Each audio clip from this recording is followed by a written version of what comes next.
Hi, welcome to the Blurry Fish podcast. This is the Clifford Nicgorski Show. And I got, what do you want to be? Are you Dr. Nipples? I think for this episode I should be, considering what we just went through. We just went through a fun experience together. This is Dr. Nipples, and this is the Clifford Nicgorski Show. And on this episode, we'll be commenting on the commentary. I think we'll start with that. We were on the Powerful Truth Angels podcast, and we tell them what we were doing. We were with Jason, the producer of the show, and apparently they've got, Jason had some major issues going on with the host of the show. Yeah, and while the host was out of town, we infiltrated his house and we did therapy. Yeah. Me and Cliff and I did therapy with Jason. Jason had a lot to say. He had a lot to say. You should check it out. Yeah, absolutely check it out. And of course we were looking at the comments. Naturally, we want to see how well received us. Yeah. How do you feel about the comments? I think it went over well overall. I really do. I noticed somebody was commenting on us having, they said that we were projecting our mommy and daddy issues upon Jason. What do you think about that? I'll accept that. Yeah, absolutely. We stand strong and proud on that topic. Yeah, are we above projecting issues? So we have the parents of people we don't know? No. That's kind of what we do casually. So, I guess the difference would be we acknowledge it and we are aware of it and we own it, whereas the majority of humans walk around doing that and they have no idea what's going on. No, they don't realize the effect their mommy and daddy have on them. We acknowledge. Oh, we really acknowledge. Yeah, we heavily acknowledge. The effect our mommies and daddies have on us. It's funny that someone would think that's negative. Like, oh, they're is that sounds like something like in the early 2000s, the 90s, where people would be like, oh, he's got mommy issues. Yeah. Like if you're looking to date a guy. Yeah, or a girl, of course. Or a girl. But I usually don't hear guys saying things like, she's got daddy. Well, I guess you hear that. I hear that. You hear that? I hear it. Especially if she's the promiscuous type, She's looking Is that a daddy? What are some examples of daddy issues? Like a girl who's bopping around. She's shucking and jiving. And I think when you observe that, you're like, well, she's looking for something. She's looking for a void to be filled, so to speak. She's looking for a void to be filled. What are some typical mommy issues? Stereotypical, I would say. Maybe like wanting to be taken care of, wanting to be babied, nurtured, always validated, reassured. I feel like I have a lot of those ones. Yeah, I feel like no matter what your mom was like, there's an issue there. If your mom was too cool, there's an issue. You might have an issue. It's a different set of issues. You might be like, hey, I'm doing my thing. I don't, be more like my mommy. My mommy just let me run free and do whatever I want as a latchkey. Yeah, why can't you be more like mommy? Yeah, so I think mommy and daddy issues they vary. They do, and from person to person, so I don't know, I just spit a little, but I don't think you can generally. You always are projecting your mom and dad issues. I think it's inevitable. I don't know anyone who wouldn't be unless you walk around ultra conscious all the time. Who wants to operate like that? That's a terrible way to operate. What would be some negative mommy daddy issues? Examples? I think anything overdoing anything. Like I want to be completely left alone. Because I was left alone. Yeah, that could be one. Or let's say if you're left alone and you don't want to be left alone, that can trigger abandonment. Yeah. So Those are but in a positive light, it's like, what's so bad about having a type? You know, that's what I'm saying, is I think that stuff gets thrown around, those like buzz phrases. Well, if you really, mommy, daddy issues. Well, if you think about it, I mean, we're all replicating the relationships we have with our mommy and daddies in our romantic relationships in some way or other, because those are the most intimate, and those primary caregivers created like the blueprint of how we should operate. It's funny that they're not. I don't hear like brother-sister issues. Yeah. Oh, he's projecting his sibling issues. It could be, you know, if you had an older abusive brother. And then you want your significant other to abuse you. To abuse you, maybe. Yeah, to abuse you. Or you're looking for someone to be the opposite. Yeah. Like, hey, I want someone who treats me the way I wish my older brother would have treated me. Typically, you go with the person that has the negative and the positive effects. Like someone who's abusive, you're gonna like equate that with love, and you end up in an abusive relationship, and then that, in your mind, is what love ought to look like. And someone who's the opposite of that, maybe a turn off to you, something that you're not attracted to or want to run away from. In your experience, do you think there's always a time, and so, like every person kind of has to relive the trauma of their childhood with their significant other? Not like, at least with one of your significant others. If you're lucky, it's just one. But at some point with a significant other, do you think that it's very common that they relive? I think so, at least some of the trauma. Like, oh, I watched my dad smash the whole house up. That happened to me. Yeah. So when I was married, I remember I found myself smashing the whole house up. And then I was like, so embarrassed of it. Of course. I'm going, oh, I never want to be the smash the whole house up guy ever again. Yeah. That felt so stupid. And you learned. Yeah. You got out of your system. At one point, that seemed like an appropriate reaction to some type of stimulus in your life. Like, this will prove the point. You'll really know how angry I am. Yeah, like this is what shows the other person. I have fantasies of smashing things when I've heard things happening, you know, situations. I kind of wish I did. Like going over there, grabbing the wine glasses, throwing them, screaming, rolling around. Yeah. That would have felt good. The problem is that you regret it after. You have to clean it up. You're wondering, because that was one of the things I remember is my dad would smash the whole house up, and then he would be like sweeping up all the glass. You got decency to do that. Yeah, my mom would take us down to the Valley Indoor Swap Meet, and we'd be hanging out then. And you'd see Dad sweeping up all the dishes he threw around the house.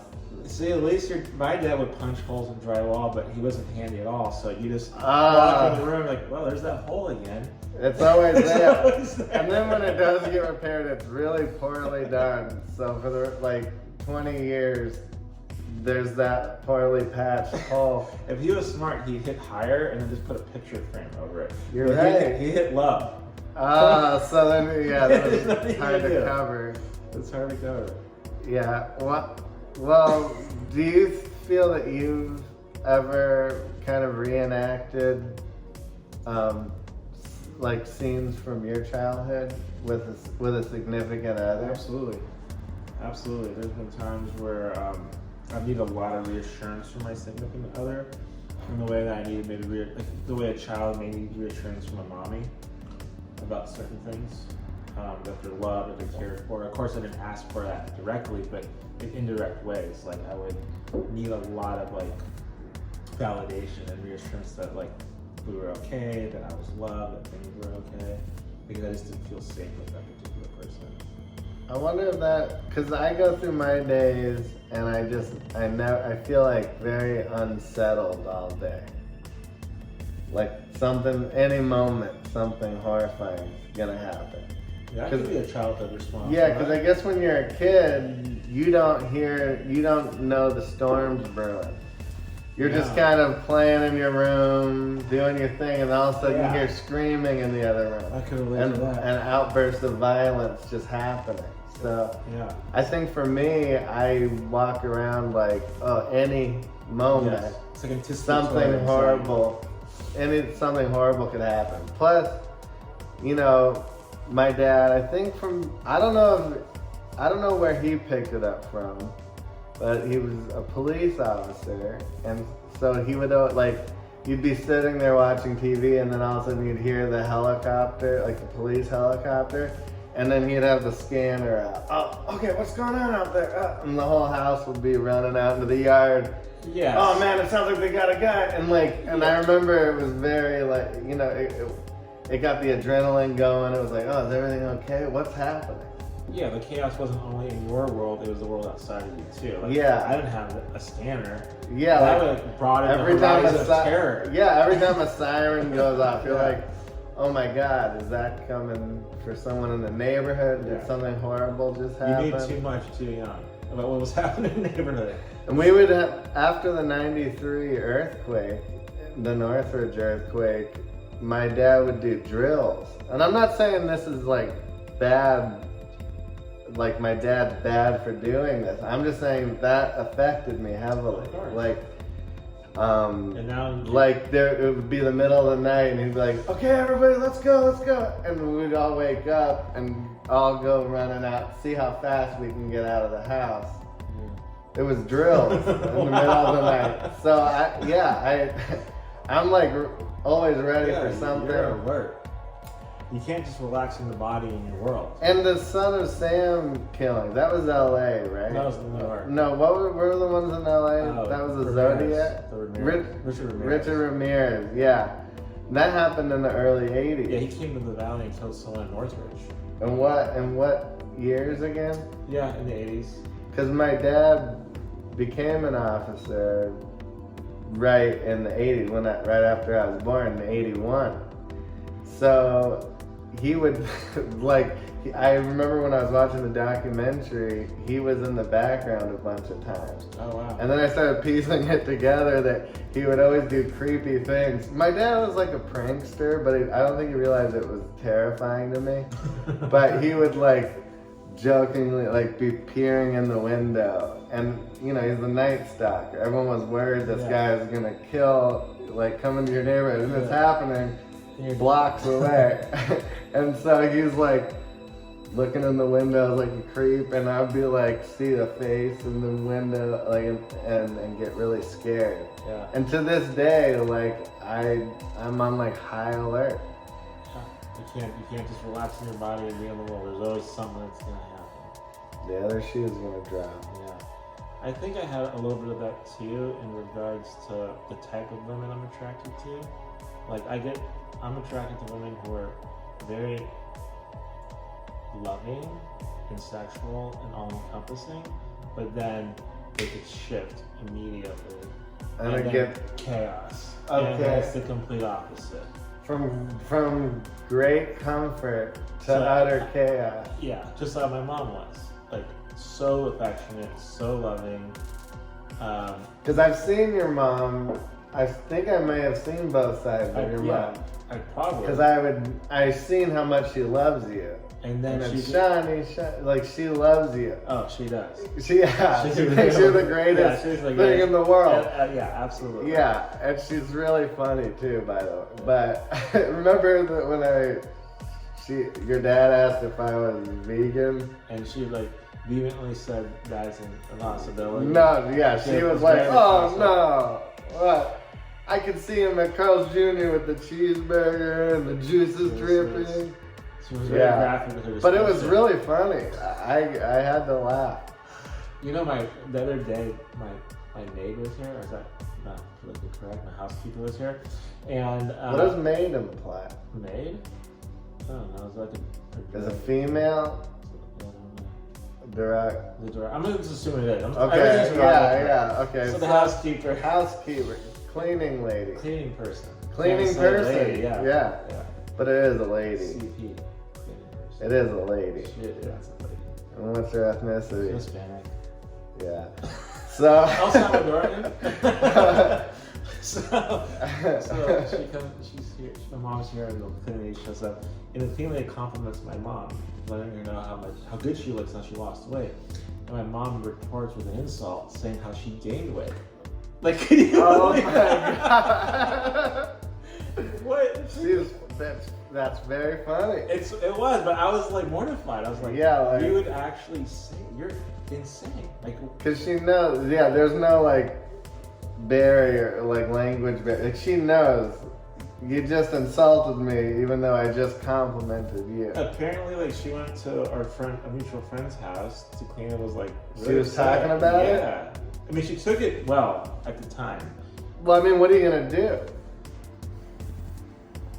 I mean, deep down in my soul, I go, I don't pass as vegan. What does that imply? You know, I had to think about that. Like, look at me. You could just tell by looking at me, and it hurt because it was true. It was like, yeah, look at me. There's no way. How could you make vegetables? such a mistake? I'm eating vegetables. Yeah. But my mom was, she was. But I remember I'd go there sometimes and I would hear. Yeah, the thing with my mother was, my father was a traumatized vet, and he wasn't the most supportive, and we were poor, and she was always worried that we weren't going to survive. So her reaction often to get attention and support from my father was to have mental breakdowns. So it was so often and so constant. It was just, that's the way she reached for what she needed in the environment. She would have tantrums like a child. One way or another. Yeah, it was scary. It's really scary.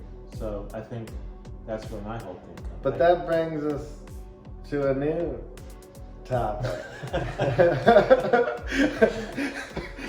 Are we done with the commentary? Are we? Any other comments that stuck out to you? I think a lot of the fans really got us. I think they got how we are. And they got our vibe. A vibe, and I think they appreciated it. You could see some people really kind of honed in on certain things that happen in the show that we find funny, that are kind of more nuanced. Yeah. And I think in general, the fans really liked it. And I was very pleased with our performance. That's not an easy thing to do, just to go on another person's podcast and carry it. I mean, I know I was trying to tread lightly. I don't know my role here. How much am I supposed to really say? Yeah, but we really could just let loose. I mean, yeah. It would have been... He seemed really affected, so I was kind of worried too.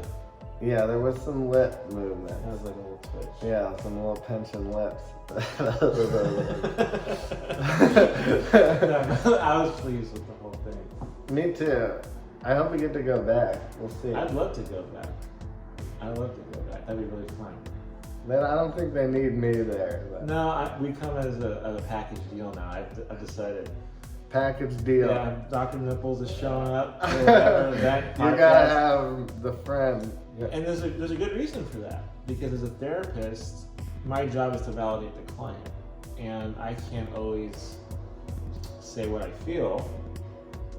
Or part of the other part of the thing. And you're there to kind of speak from that side. I think that's really cool and unique, And we're pretty much always on the same page. Yeah. When it comes to not being non-professional. Yes. When we're just speaking as we have guys. We have a very similar way of looking at the world. We've been friends for right around 20 years. I think longer. Yeah, 22, 23 years. Yeah. 18. And we would sit on the curbs. Yeah, this is a long time in the making. Curb talks. We'd have deep curb talks. We'd sit on the curb for hours. And we would drive around listening to Strung Out. And eat comments. And cry. And a lot of crying. Yeah. A lot of breaking down of every situation. Yeah, we still do that. Like right now, we're commenting on the commentary. Yeah. We should slide this into the comments. Yeah, so that was a good So any other comments that stood out? Not really, right? No, I liked seeing the positive comments about you. Yeah, that was nice. Yeah, I did. I like them. Well, because you're like a fan favorite. Oh, They've come to get to know you, and I'm like, yeah, let's check this guy out. Yeah, see? He's trying to show you guys. I'm a huge fan. Like, you can see me laughing when you're talking. Yeah. I like watching you on YouTube and Instagram and doing that with you. I genuinely think it's funny. This is like, it's real. And it's a good time. This Yeah, is the kind of good time we like to have. Oh, it's the best. So I'm a big fan.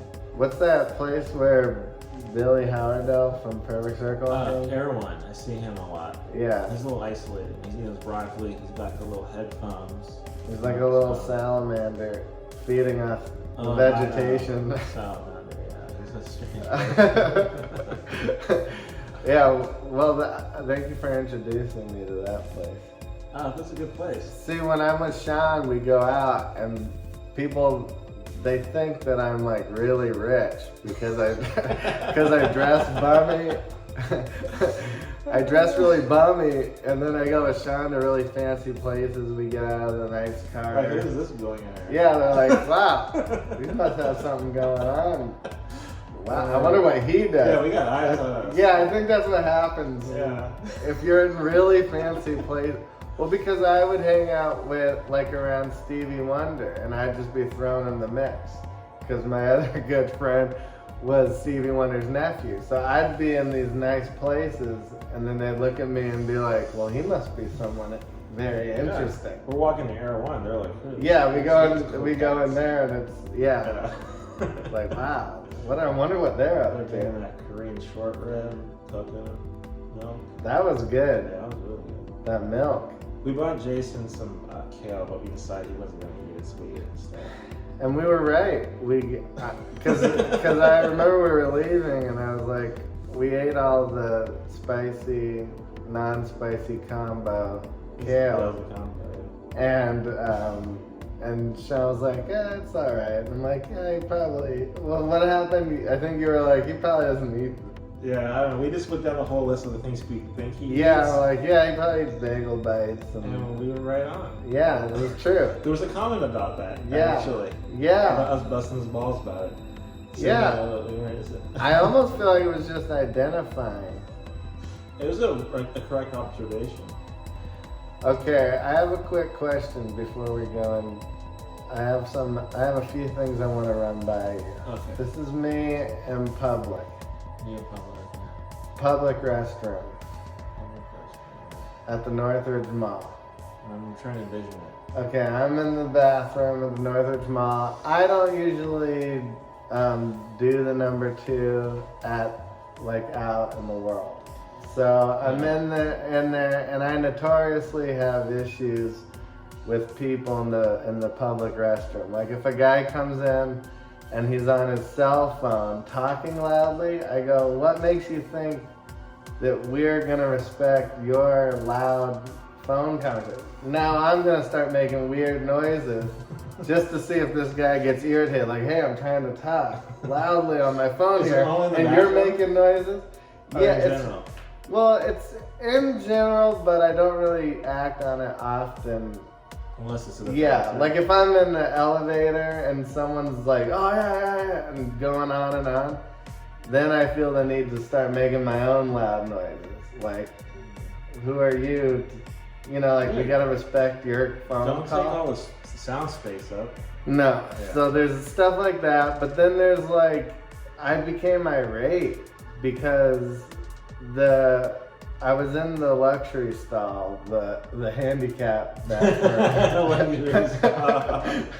So I like to get cozy in there, and no one else was in the bathroom. That's there was the best. plenty of other stalls. Yeah. There was at least 8 or 9 other stalls. And I see these sandals come walking up, and he goes right to the stall I'm in, and he starts jiggling. And I kind of made a little sound, but then he does it again, and then he breathes out like he's irritated that someone's in the stall. And I'm going, oh, you're disappointed? So, he takes a breath, he's like, come on, man. And I'm like, come on, man. You're muttering, come on, man, because you don't get the stall. And why do I have to be subjected to your disappointment? Especially when you're trying to do something. And so since my other mode is very hostile, I'm gonna go overly nice. And I go, pardon me, someone's in this stall. Try another. In that voice, exactly. And he goes, oh, come on.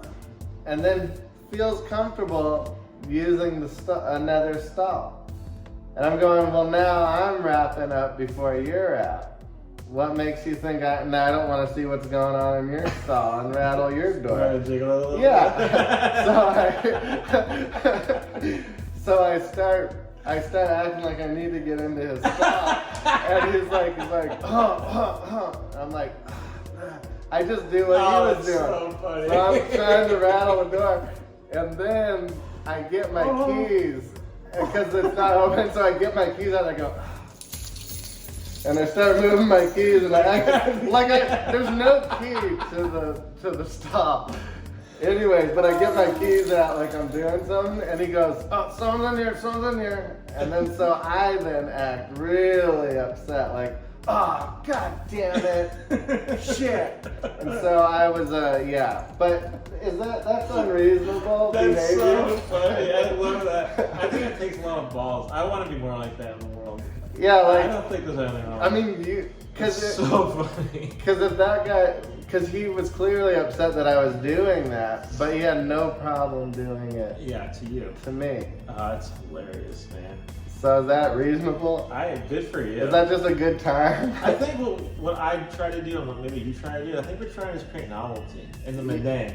It's like everyone's just walking like zombies. Oh, let's spice it up a little bit. Yeah, let's play this whole thing out. Because I'm not gonna.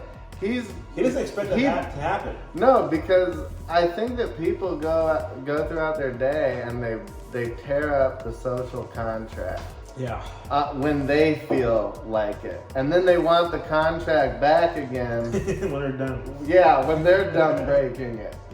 And so what I like to do is go, oh no, the minute you tore up the social contract, now there's no more rules. We're all shit-slinging baboons. Yeah, exactly. I mean, I might just have to kick the door in and start beating your head. But, okay, so that's fine. That's fine. Okay. That's novel and fun. I think that's novel. That's harmless. Okay, we're good. And it's a great story. I mean, it's fucking hilarious. I want to do that just so I can tell the story. You gotta get the keys out. And That's you've got the keys. Because my thing is, once you jiggle the door handle once, you know how the door works. You know what you can do? If you just look down and see your shoe, you're good to go. You don't have to. Yeah, no, you don't even have to. But I mean, I can see how a lot of times you just push in because you'll think someone's in there, and then you find out they're not. Yeah. So I can understand one jiggle, but if you push that thing and jiggle and it doesn't open, you move on. If anything, you feel a little bad for bothering someone. Yeah, their experience. Yeah, that's an experience you don't want to bother. No, and so if you're jiggling it twice, exhaling. I know people who won't defecate in public anywhere because of the fear of a jiggle interrupting the whole experience. I'm not gonna name names. No, there's names. You know? Yeah, well, I don't know. I just feel, once the social contract rips, I feel like anything goes. I like that. I like that rule. I think it's a really good rule. Right? Yeah, I've done that before. Once the social contract was ripped, I'm like, okay.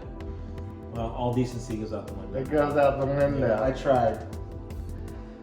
I wonder, I mean, also like with perfume, I almost want to, I've come close, I've never gone this far before, but I'll get around someone like elevator or in a compact space where you're forced, like a bus ride or something like Very that. Small space. Yeah, and they have really powerful perfume or cologne. Or it's offensive. I want to say, I hate the smell you chose. You need to keep shopping for a better perfume or cologne. Because the fact that you're picking the smell I now have to smell. You're picking, when you spray it on that thick, you're essentially choosing my aroma that I have to smell Yeah, that's horrible. while I'm with you. So I feel like I should be able to comment on. I've had a similar experience with music before. Like where I commented, and there's consequences to that. In what kind of situation? In what kind of situations? It's not the olfactory system. It's the air. It's sound. Well, yeah. Like the It's still a person on the sensory cell experience. phone, I'm going, you're being very loud. Yeah. And assuming that now I can't just start going, blah da da bo bo, hey! So I went to Blue Bottle to get one of the oat milk boys, and there was this horrifying music playing. It was horrible. I hated it. In the Blue Bottle. In Blue the Bottle, employees were playing. they're woke, so they get to choose their own music. That's a cool thing about Blue Bottle, kind of. Usually it's cool music. Interpol's playing sometimes, TV on the radio. You like? It's cool. Yeah, it's not like Starbucks where you get the CD of Leon Ryan or something. John Mayer. Yeah, like it's actually cool. Like in that regard, it's very eclectic because everyone has different tastes. But this woman was playing this horrendous shit. It was horrendous, and I just couldn't handle it. Like, what the fuck is playing right now? This is horrible. I didn't know she chose it. Oh, and people take it very personally. Oh, very personally. So I came in last week, and then there was cool music playing. It sounded like Cigarettes After Sex, or whatever that band was. I was like, oh, this is cool. And the woman was there that played the bad music prior, but I forgot the face was associated with the bad music. I complimented the music this time. And I was like, oh, last time I was here, the music was terrible. I'm like, that was your music, right? And she's like, yes. And she just walked away. Well, but you're just trying to clue her in. Yeah, I was like, Because if you're picking something for everyone to listen to, we deserve a comment. Yeah, it was pretty obnoxious. And I gave her a $3.50 tip the next time I went and asked her if that makes up for offending her. And what did she say? I think the fact that I said I want to be vindicated for giving me $3.50, I think that insulted her too. Oh, Like, you think you can buy a reprieve? You can be rude and then pay me this $3.50 and now everything's fine. And she doesn't hide it. Because there's no way to. One thing you could do is find out who it was, what artist that was, and then maybe buy her tickets to the show and go, now you can go and listen on your time. Yeah, don't play that here. And probably maybe you just don't play it here. What if we cut a deal? I send you to the show, you never play that in here. I don't play John Frusciante at my studio because everyone hates it. Yeah. But she can't just see Lamar for not liking her music. She takes it very personally. Because there's brilliant people who have horrible music taste. I don't have any examples. Well, I mean, people would think Sting is very talented, and then he just released an album with Shaggy. And they've got the two of them on motorcycles on the cover, like, I'm going, wow, that's bad. It's like a cash grab or something? Feels like it. I don't know, I don't think he does. But, so you're a single man. I'm a single man now. Like, You're a bachelor. I mean, I would say... I'm a bachelor. I would say you're... Allow me to say this. I think you're a very eligible bachelor. Yeah, I think so. You're pretty even keeled.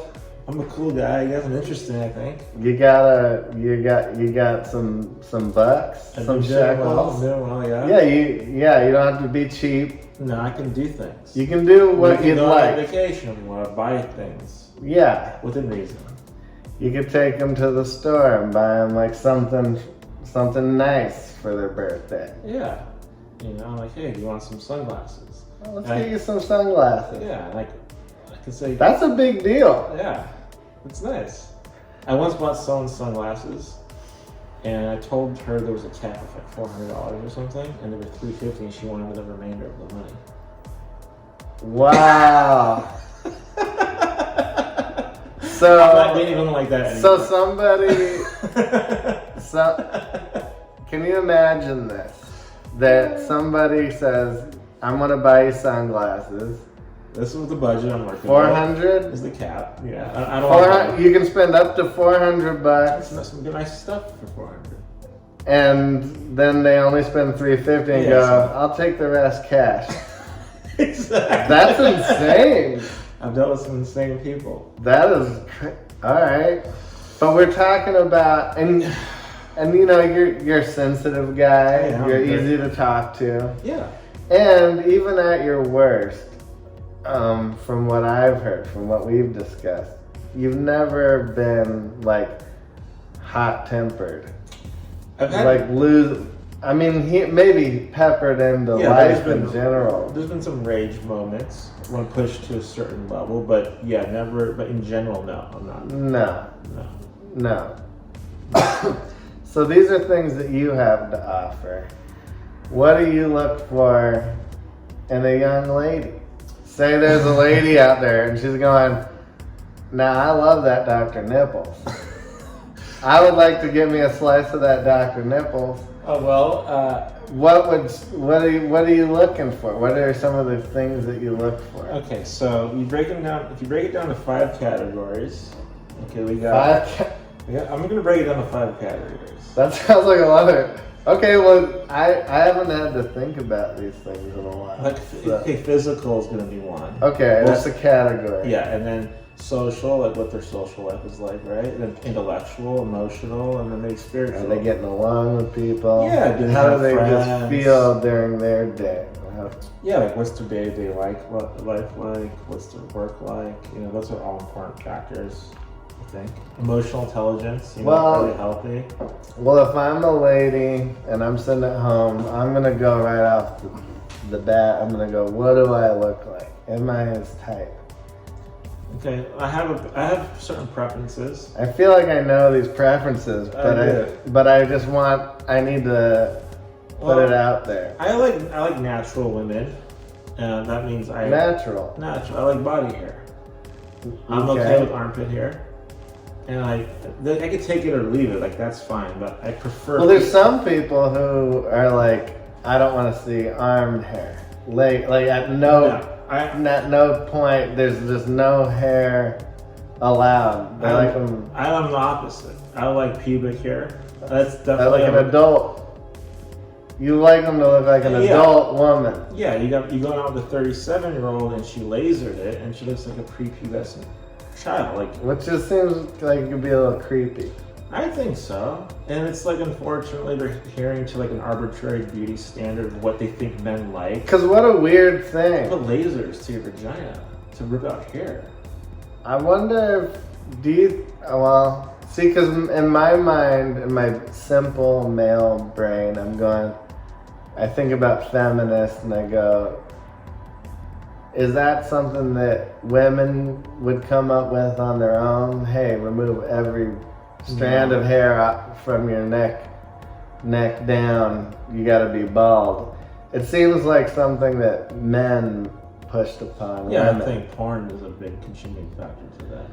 And like, I like women who don't necessarily adhere to those standards. They think for themselves, like, I'm a woman, this is what I like in my body. I mean, they really want to do it for their own, because they want to. That's one thing.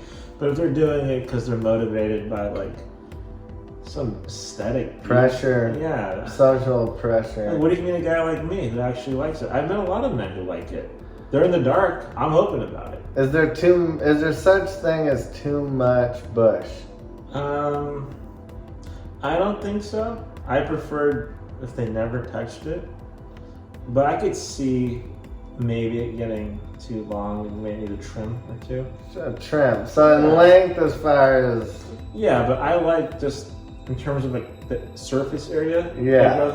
Don't shape it. Just let it. If it's really high, it's really high. I prefer high ones. What's the radius preference? Like an iPhone. Like you want it that high, like top to bottom.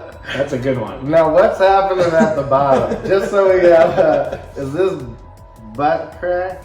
No, that's just like where it starts. The bottom, at the top of the part. Yeah, and then so. And that's towards the belly button. Yeah.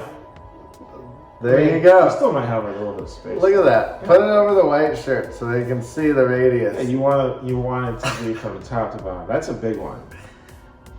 That's like optimal. That's like ideal.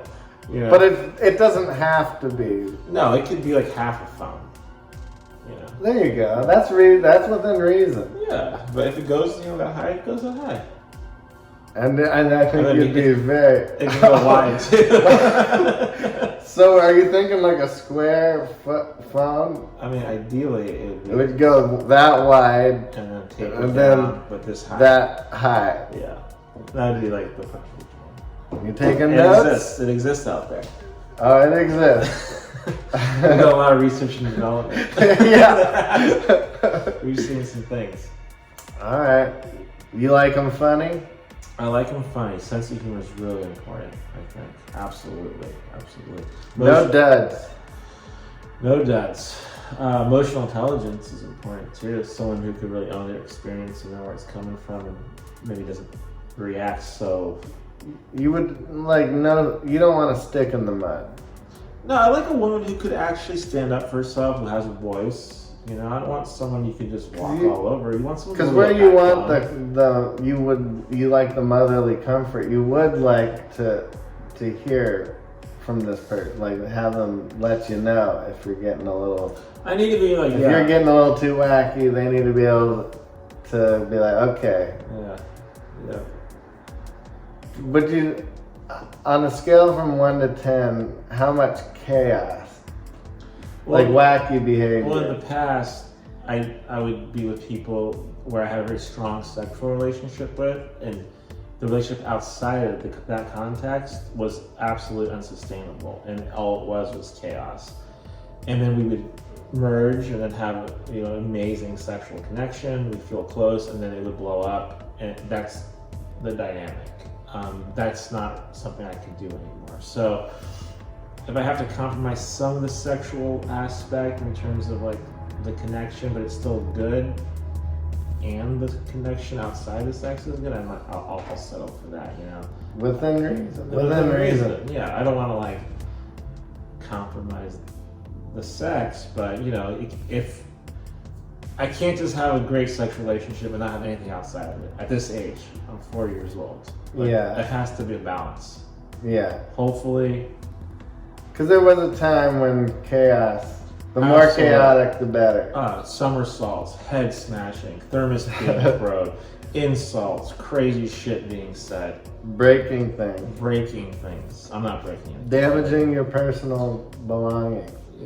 Yes. Terrible things. Extortion. That's a sick one. Yeah. That takes a sick cookie. There's some sick cookies. It's a real sick cookies. Well, I don't know. I think we did a good job. Yeah. Look at that. Yeah, I think that was great. 45 That's minutes. us. Do we do anything else? Let's think about it.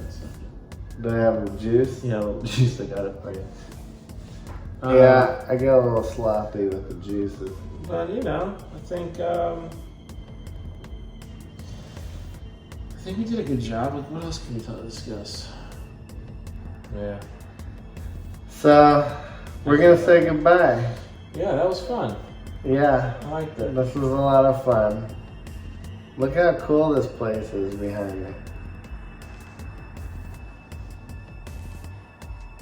We're in Sean's pad, his home. This is supposed to be the pad of love. And now this is a pad of me alone. And me. I come here once in a while. What do you do while you're here? I paint a lot. You're painting, yeah, you're... A lot. Check out Dr. Nipples. And Dr. Nipples art, it's full of pain. Yeah. Team. He puts the pain in painting. Yes. Yeah.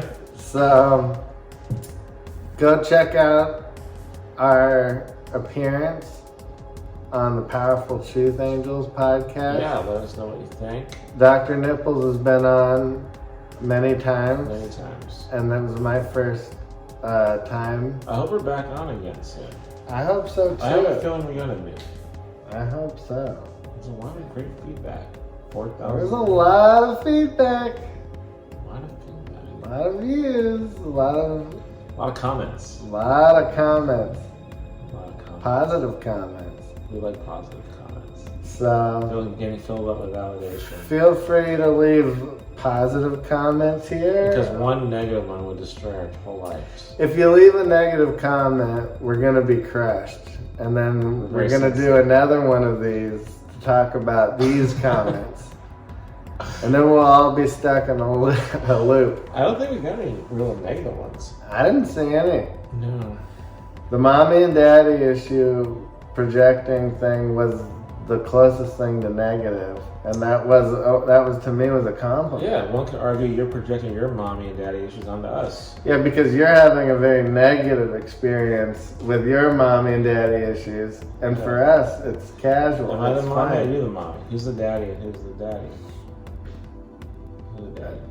For them, Yeah, the for viewer. that. Yeah, I wonder. Yeah, one of us is your mommy. And one of us is your daddy. I mean, if you had two mommies, maybe both of us are your mommies. Feel free to leave it in the comments. Yeah, I'm curious. We want to know which one of us Which is your parental mommy. figure to you? Yeah, I feel like I might be the mom. I don't know though. Do you think you'd be the mom or the daddy? I guess I do feel like I'll be the daddy. You might be come across as a daddy, but you're also more comforting. I could be a mommy. I might be more cynical. Yeah. I'm saying like Like a sweet not purple- taking their problems seriously. Yeah, I guess. And Yeah. mommy's more nurturing. Yeah, maybe I am the mommy in that. Yeah, exactly. I'm Mommy Nipples and Daddy Cliff. That'd be All a right. good name for a podcast. And it would be. Mommy Nipples and Daddy Cliff. Yeah, we're gonna start our own podcast. I think we should. Yeah, an Where official one. where we have people come in and we kind of do what we did with Jason, and we do a therapy session. We work them through it. Yeah, We get to the core of the issue. and we don't take a year to get there. We just go. It's like an ayahuasca trip. You get there like overnight. Boom. Okay. Within an hour, Your whole life has changed. yes. Just like, look, this is about an hour. Yeah. We hope we changed your life. We very well may have. I hope so. I hope so. All right. Bye.